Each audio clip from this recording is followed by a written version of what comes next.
بسم اللہ الرحمن الرحیم۔ السلام علیکم ناظرین، آپ کا میزبان چودھری سہیل طالق جیو پاکستان بین الاقوامی شہروں پہ ویلاگس کا سلسلہ جاری ہے۔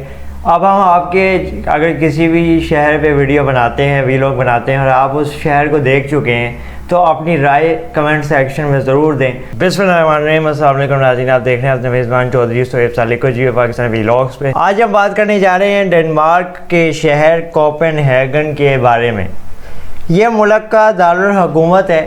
ڈنمارک یورپ کا ایک چھوٹا سا ملک ہے جو کہ خوبصورتی میں اپنی بے مثال آپ یورپ کے امیر ممالک کا اگر ذکر کریں تو ان میں سے ایک خوشحال شہر کوپن ہیگن بھی ہے۔ یہاں کی 55% آبادی سائیکل کا استعمال کرتی ہے۔ آج کے دور میں جہاں اتنی زیادہ فراوانی ہو پیسوں کی، مال و دولت کی، وہاں اگر آپ کو یہ سن کے عجیب سا لگے گا کہ سائیکل کا استعمال اتنا زیادہ کیوں ہوتا ہے، تو اس کا جواب یہ ہے کہ وہاں کا جو ماحول ہے، ماحولیاتی آلودگی سے بچاؤ کے لیے اس بات کا اسکولوں سے درس دیا جاتا ہے، تعلیم میں زور دیا جاتا ہے کہ اپنے ماحول کو آلودہ کرنے سے باز آئیں اور ان الیکٹرک وہیکلز کا استعمال جتنا ہو سکے اتنا کم کیا۔ یہ دنیا کا منفرد شہر اس لحاظ سے بھی ہے کیونکہ یہاں باہر سے جانے والے لوگوں کو ایک بڑی تعداد میں سائیکل سٹینڈ نظر آتے ہیں جہاں باقاعدگی سے سائیکلز وہاں کے مقامی لوگ صبح اپنے کام یا اسکول یا کالج کے اوقات پہ لے کے جاتے ہیں اور شام کو واپسی پہ باقاعدگی سے وہاں کھڑی بھی کر دیتے ہیں۔ اس شہر سے بذریعہ سڑک آپ سویڈن جو کہ یورپ کا ایک اور خوبصورت ملک ہے جا سکتے ہیں۔ کوئی